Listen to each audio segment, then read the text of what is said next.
Hello everyone, welcome back to the Elcom academy. Last class में हमने logarithmic amplifier discuss किया। आज की इस वीडियो में हम देखेंगे एंटीलॉग एम्पलीफायर या फिर इसे हम एक्सपोनेंशियल एम्पलीफायर भी कहते हैं।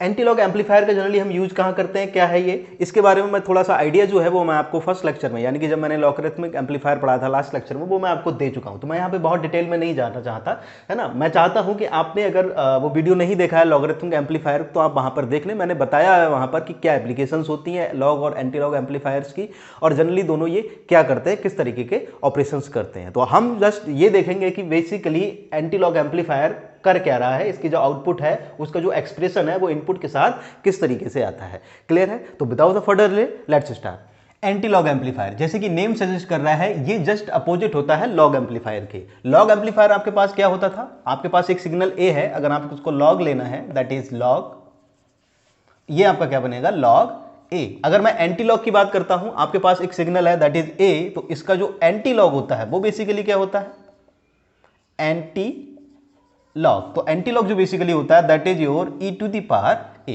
इस तरीके से होता है ना। जैसे कि x is equal to, suppose कीजिए लॉग ए है, तो ये इस तरीके से है। तो अब जब आप ये बेसिकली किस में होता है, बेस ई में, इसे नेचुरल लॉग भी बोलते हैं। तो ए की जो वैल्यू होगी वो कितनी लिख सकता हूं मैं, ई टू द पावर एक्स। ये मैथमेटिकल जस्ट ऑपरेशन नहीं है, आपने पहले से ही पढ़ा होगा। तो बेसिकली हम इसी का यूज यहां पर करने वाले हैं। तो ये क्या करेगा, आपकी जो आउटपुट है, एंटीलॉग का मतलब क्या हुआ कि जो आउटपुट है that is your output V naught is proportional to e to the power B आई।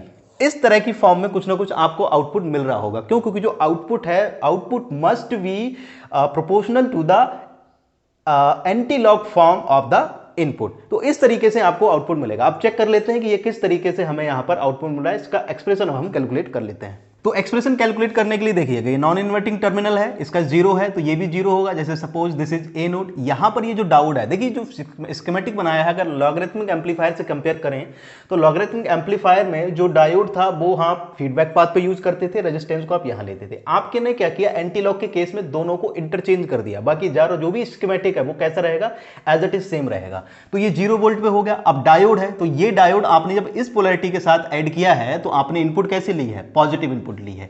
अगर आप इसकी पोलैरिटी को चेंज कर देंगे, पोलैरिटी को चेंज करने के साथ साथ तो आपको इसकी भी पोलैरिटी चेंज करनी होगी। दैट मींस अगर आप इसको इस तरह की फॉर्म में लिख लेते हैं, अगर आप ये डायोड इस पोलैरिटी के साथ लगाएंगे तो जो बी आई है दैट मस्ट बी नेगेटिव होनी चाहिए। क्योंकि ये कैसा, किस कंडीशन में होना चाहिए, फॉरवर्ड। क्योंकि डायोड जो वो आपका किस में काम करता है, फॉरवर्ड वाइज कंडीशन में काम करता है। तो फॉरवर्ड वाइज कंडीशन में अगर काम करेगा तो that is the diode current ID एक फ्लो हो रही होगी, और यहां पर भी एक करंट होगी that is your I R, एक आई आर करंट। और दोनों ही करंट देखिएगा, इधर तो वर्चुअल ग्राउंड कॉन्सेप्ट है, तो यहां तो कोई करंट इस इंटरनल टर्मिनल पे तो जाएगा नहीं। तो जब करंट यहां नहीं होगा तो आईडी और आई आर दोनों कैसे होंगे, इक्वल होंगे। ID is equal to I R, तो दोनों ही करंट इक्वल होंगे आपके पास। तो दोनों को इक्वेट करा दीजिए। यहां पर एक केसीएल अप्लाई करेंगे तो केसीएल का मतलब ये हुआ आईडी दोनों आई आर है। तो अगर आप इक्वेट करा देंगे दोनों को तो देखिएगा आईडी की जो वैल्यू वो कितनी होगी, आईडी की वैल्यू आई एस या I naught e to the power B D. जैसे सपोज कीजिए इसके अक्रॉस जो वोल्टेज है positive negative that is your B D, तो e to the power B D by eta B T. -1 भी लिख सकते हैं, लेकिन फॉर सिंपल कैलकुलेशन हम -1 को निग्लेक्ट कर देते हैं, अभी के लिए इग्नोर कर देते हैं। तो जो आई डी की वैल्यू फाइनली होगी वो कितनी होगी आपके पास, ये बी डी की अगर मैं बात करता हूं तो देखिएगा बी डी ये तो जीरो है, तो जितना वोल्टेज बी डी है उतना ही बी आई होगा। तो बी डी यहां पर बी आई के इक्वल है, तो इसको पुट कर देते हैं that is I naught e to the power B I by eta B T. तो दिस इज योर आईडी। अब बात करते हैं बी नॉट, आपको तो बी नॉट कैलकुलेट करना है। तो देखिएगा बी नॉट की अगर मैं बात करता हूं तो यहां से बी नॉट कितना होगा, देखिएगा ये पॉजिटिव टर्मिनल होना चाहिए, ये नेगेटिव होना चाहिए बी नॉट के अकॉर्डिंग। तो बी नॉट के अकॉर्डिंग अगर ये पॉजिटिव, लेकिन करंट की डायरेक्शन वो इस तरीके से है, दैट मींस ये क्या कर रहा है, ये डिलीवर कर रहा है। डिलीवर करने का मतलब जो साइन होगा वो कैसा होगा, बी नॉट की जो वैल्यू होगी आई आर इनटू आर, लेकिन कैसे, नेगेटिव साइन के साथ। तो आई आर की वैल्यू की मैं बात करता हूं या आई डी की बात करता हूं, दोनों ही सेम है, दोनों ही सेम है। तो यहां पे पुट कर देंगे तो बी नॉट की जो वैल्यू आएगी that is minus R I naught e to the power B I by eta B T. So this is the final expression in the case of diode. तो diode case में ये final expression निकल आया, simple सा। Last class में discuss किए थे कि किस पे डिपेंड कर रहा है, ईटा पे डिपेंड करता है। जो डायनामिक रेंज है वो कैसी हो जाएगी, इसकी रिड्यूस हो जाएगी। तो डायनामिक रेंज रिड्यूस क्योंकि इस पे डिपेंड कर रहा है, इसकी वैल्यू जनरली कहां से होती है, 1 से 2 के बीच में होती है। तो डायनामिक रेंज रिड्यूस हो जाती है इन केस ऑफ डायोड। तो हम चाहते हैं कि आइडेंटिटी फैक्टर पे अगर डिपेंड ना करे तो उसके लिए हम क्या कर सकते हैं, उसके लिए हम डायोड की प्लेस पे एक ट्रांजिस्टर को रिप्लेस कर देते हैं। तो हम क्या करेंगे, डायोड को रिप्लेस करके एक ट्रांजिस्टर लगा देंगे और वहां से हमारा ये जो डिपेंडेंसी है ईटा की, ये रिप्लेस हो जाएगी। सेकंड, ये आई नॉट और बीटी पे भी डिपेंड कर रहा है। तो ये टेम्परेचर सेंसिटिव होगा। अगर टेम्परेचर इनसेंसिटिव इसे बनाना है तो हम इसके प्लेस पे एक टेम्परेचर कंपनसेटेड लॉग एम्पलीफायर हम इसके प्लेस पे यूज करते हैं। ये लास्ट क्लास में हम डिस्कस कर चुके हैं। अब देख लेते हैं कि जब हम डायोड को ट्रांजिस्टर रिप्लेस करते हैं तब किस तरीके से एक्सप्रेशन आता है। तो ये हमने ट्रांजिस्टर से रिप्लेस कर दिया डायोड को। देखिएगा, ट्रांजिस्टर हमने यहाँ पे कौन सा लिया है, पीएनपी ट्रांजिस्टर लिया है। पीएनपी, पीएनपी क्यों, देखिए एमएनपीएन भी ले सकते हैं, लेकिन मेक श्योर कि जो आपका ट्रांजिस्टर है वो फॉरवर्ड वाइज कंडीशन में रहे। तो फॉरवर्ड वाइज की कंडीशन में वी कैसा है, यहाँ पे पॉजिटिव है। तो पॉजिटिव होने के लिए दैट्स वाई, क्योंकि वी पॉजिटिव होनी चाहिए। ये कौन सा टर्मिनल है, ये एमीटर टर्मिनल है। तो एमीटर टर्मिनल पर this is your P terminal, this is your N terminal and this is your P terminal. तो एमीटर, बेस एंड कलेक्टर। तो सिंपल सी चीज है, यहां पर देखें तो एमीटर टर्मिनल पर अगर आप सप्लाई कर रहे हैं दैट मींस पी टर्मिनल। तो पी टर्मिनल को फॉरवर्ड वाइज बनाने के लिए आपको पॉजिटिव सप्लाई देनी होगी।